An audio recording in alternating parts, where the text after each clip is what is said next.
Smooth ride for 26-year-old Brittany Mckenzie, but it was a trip she was determined to make no matter the cost. We share her story in this month's Swiss Strong Report. It was a lifelong dream. She had always wanted to be a mom.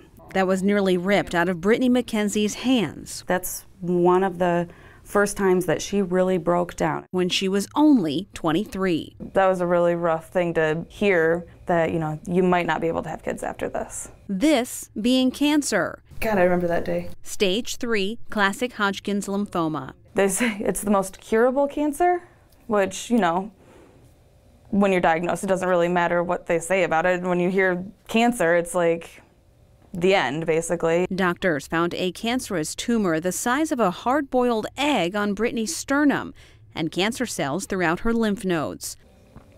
Yeah, that was a rough day. But Brittany only had one thing on her mind. I haven't even had kids yet.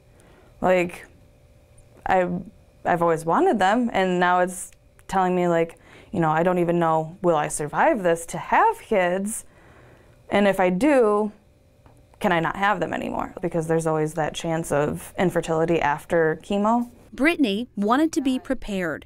She met with a fertility specialist and decided to freeze her embryos. Whatever we need to do to make sure that this can happen. 12 rounds of chemo later, it literally shrunk to nothing and it went away all on its own. It was crazy. Now, cancer-free, Brittany re-enrolled in college, got her associate's degree, and just as things were finally starting to calm down, the biggest surprise of her life. Pregnant, yes. Yep, we are due at the end of May. Weren't expecting it, but definitely very happy. Oh my gosh. I can't even express my excitement. A natural conception, no fertility treatments needed. I think it was just meant to be. The perfect blessing at the perfect time for a fighter who never lost sight of her dreams. It kind of feels like it's come full circle.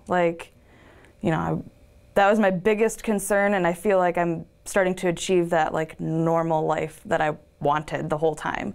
Because I felt like I would never lead the normal life. It's kind of like the light at the end of the tunnel. Now, there's no guarantee that Brittany will be able to conceive naturally again, so she says she'll keep the frozen embryos as a backup plan.